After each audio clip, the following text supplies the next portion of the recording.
Are you ready to become a follower of Christ? To us, it may sound unusual today to say, I follow somebody, especially somebody who's not physically present here on earth. But when Jesus called his disciples, he said, come, follow me. He meant that literally. He did not mean just following teachings or reading books. In Matthew's Gospel, chapter 4, and verse 19, it says, he was walking along the Sea of Galilee, and there he saw two brothers, Simon, called Peter, and his brother Andrew. And they were casting their net into the sea because they were fishermen. Jesus said, come follow me, and I will make you fishers of men. At once they left their nets and followed him. He goes on to say, from there he saw two other brothers, James, the son of Zebedee, and his brother John. They were in a boat with their father Zebedee, preparing their nets. Jesus called them, and immediately they left the boat and their father and followed him. So when Jesus said, come follow me, he literally meant that.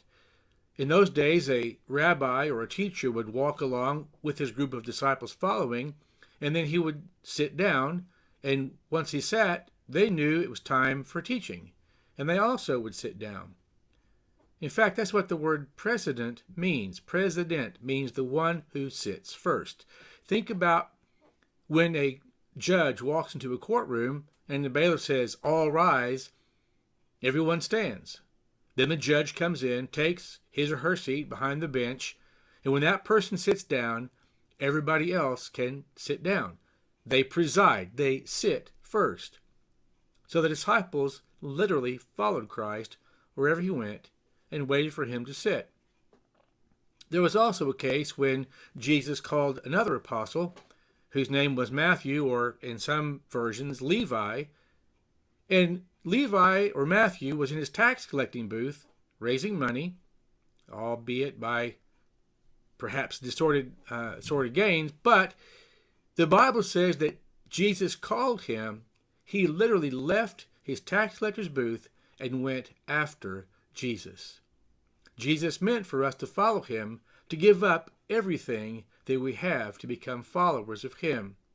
In Luke's Gospel, chapter 14, verse 26, he says, if anyone comes to me and does not hate father and mother, wife and children, brothers and sisters, yes, even his own life, such a person cannot be my disciple. And whoever does not carry his cross and follow me cannot be my disciple.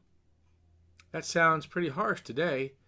A lot of people want to follow Christ. They want to be believers, but they're not willing to give up absolute control of their lives and follow him.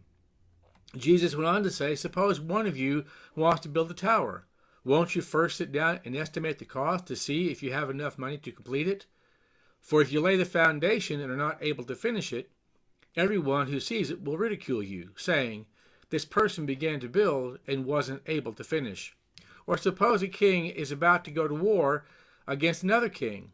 Won't he first sit down and consider whether with 10,000 men to oppose one coming against him with 20,000? If he is not able, he will send a delegation while the other is still a long way off, and he will ask for terms of peace. In the same way, those of you who do not give up everything you have cannot be my disciples. See, Jesus asked for the absolute authority in our lives, absolute control, absolute sovereignty. Today, many people want to add Jesus to their lives. They want him to make them a better parent or a better coach or a better student or a better worker. They want to add Jesus to their life in some way to make their life better. But Jesus doesn't say that. He says we need to turn over control of our lives to him absolutely. That's what it takes to be a follower of Jesus Christ. So before someone asks you to become a follower of Christ, you need to do as Jesus says. Sit down, count the cost. Are you willing to turn your back on everything that has been important to you, your dreams, your goals, your ambitions, and that Christ have absolute control?